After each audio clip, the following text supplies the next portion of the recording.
Salut à tous. On se retrouve pour une vidéo où on va faire le parallèle entre la situation actuelle de Harry Kane et celle de Tottenham. Vous allez voir qu'on pourra en tirer des conclusions plutôt intéressantes. Alors, du côté de l'anglais, Harry Kane, on voit qu'il fait des débuts fracassants avec le Bayern Munich. C'est 13 matchs joués pour 17 buts marqués et 7 assists. C'est très très impressionnant, mais comme vous pouvez le voir, il marque beaucoup et il fait beaucoup marquer ses coéquipiers. Ce qui prouve bien que son profil est ultra intéressant dans le sens où il est décisif, mais en plus de ça, il apporte beaucoup à son équipe. On voit que c'est un joueur qui décroche énormément, qui arrive à beaucoup combiner avec ses coéquipiers et à les sublimer. Parce qu'on voit que Leroy Sané fait un début de saison très bon et que même Jamal Musiala a passé déjà un cap vu comment il est performant et lui aussi arrive à être décisif. Par rapport à tout ça, c'est une aubaine pour le Bayern Munich qui avait besoin d'un numéro 9 et si en plus de ça il arrive à aussi bien s'intégrer au sein du collectif, là c'est vraiment le top du top. De l'autre côté, on a Tottenham qui est très très impressionnant en première ligue parce qu'en 10 matchs joués pour l'instant, c'est 8 victoires et 2 matchs nuls. Donc c'est quand même des résultats très positifs. Surtout qu'on sait que l'équipe était en déclin, ils ont perdu Harry Kane, on aurait pu imaginer qu'ils allaient couler un peu plus. Au final, un nouveau coach est arrivé avec des idées de jeu totalement différentes et on voit que le collectif revit. On voit des sorties de balles très très propres avec un beau jeu au pied et puis en dehors de ça, on voit que dès qu'ils arrivent à casser la ligne de pressing, ils peuvent être très vertical, très offensifs et il y a un jeu assez flamboyant, très agréable à regarder avec des joueurs qui s'épanouissent pleinement, notamment en attaque, mais même au milieu de terrain et en défense. Si je fais ce parallèle, c'est parce qu'évidemment, Harry Kane est la plus grande légende de l'histoire de Tottenham, le joueur qui a marqué le plus de buts et qui a le plus marqué les esprits. Et donc, on aurait pu imaginer que le club aurait du mal, tout simplement, pour l'après Harry Kane, surtout qu'ils étaient déjà dans une période assez compliquée. Et au final, on se rend compte que tout se passe bien. Alors évidemment, c'est encore très très tôt. Moi, je ne pars pas du principe où si pour l'instant ils sont leaders de Premier League, c'est que forcément ils vont gagner le titre. Mais je parle tout simplement du fait est que, selon moi, ce qu'ils proposent, c'est très impressionnant. On voit que le coach a su mettre en place une identité de jeu au club, ce qui manquait depuis très très très longtemps. Et par rapport à ça, on peut avoir de bonnes perspectives pour l'avenir. Et ça, c'est quand même déjà très positif pour Tottenham, qui en plus de ça arrive à être déjà compétitif et en tout cas arrive à jouer le top 4, ce qui est déjà pour moi une très bonne chose. En tout cas pour la fin de saison, on verra comment ça va évoluer. Et ça, c'est une chose très importante.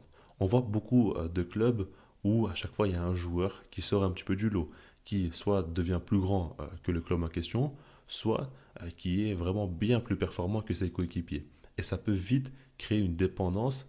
Et ça, pour moi, c'est très problématique. Le fait est que les joueurs vont se dire que ce joueur-là en question fait tellement de différence qu'on va tout le temps essayer de le chercher, essayer de faire en sorte qu'il puisse éliminer le jeu de l'équipe, bah, ça fait qu'il y a un déséquilibre qui se crée. Et souvent, bah, les clubs voient l'importance du joueur et se disent tout simplement qu'ils vont refuser de le vendre, peu importe le prix qui est proposé par les autres équipes. Personnellement, je pars du principe où si un joueur veut partir, il faut le laisser s'en aller. Parce qu'il y a un déséquilibre qui se crée et surtout parce que au final, personne est réellement gagnant. Si on regarde bien, le collectif va vraiment diminuer en qualité parce que les joueurs vont souvent un petit peu s'effacer au profit d'une seule personne et parce que même le joueur en question qui est beaucoup mis en avant, en soi, bah, il devient prévisible parce que c'est toujours lui qui est recherché, c'est toujours lui qui sera à la finalisation des actions et ça, les équipes adverses vont très bien le comprendre et donc il sera plus attendu. On l'avait notamment vu avec Lionel Messi du côté du Barça vers les dernières années où le club était vraiment en crise significative dans le jeu comme économiquement, etc.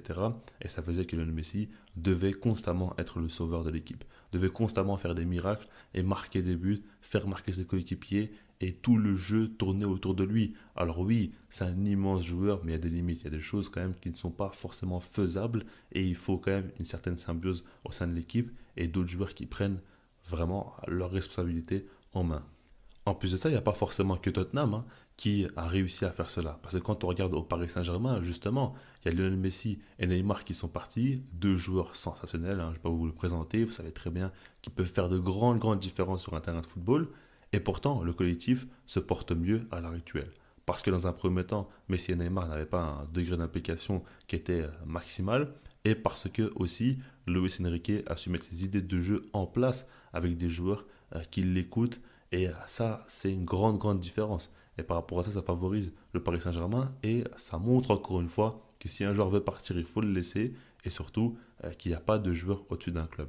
Le collectif va toujours primer et le contre-exemple serait cette fois-ci Harry Kane du côté du Bayern Munich qui lui arrive et fait de grandes différences et aide beaucoup l'équipe. Maintenant là c'est différent. Parce qu'au Bayern Munich, il y a une ossature qui a été créée depuis bien longtemps. Il y a énormément de top joueurs auxquels tu vas ajouter le profil manquant. Il n'y avait pas ce numéro 9 là qui remplaçait donc Roberto Lewandowski.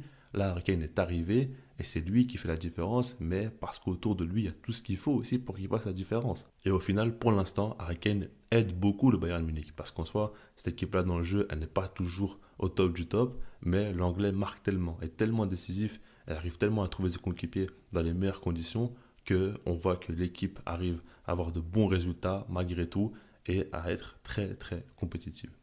Maintenant, voilà, tout ça, c'est pour vous dire qu'au final, le football n'est pas si compliqué que ça. Je pense qu'on individualise un peu trop ce sport, on fait trop attention aux joueurs, mais il ne faut jamais oublier que l'idée principale est d'avoir une identité de jeu, d'avoir un certain équilibre et de savoir là où on va, mais pas simplement jouer pour tel ou tel joueur. Après, il y a toujours des exceptions, il y a toujours des joueurs qui sont plus forts que d'autres, évidemment, mais ils doivent être bien entourés et mis en valeur, tout simplement. Je reste là-dessus, puis sinon moi je vous dis peace.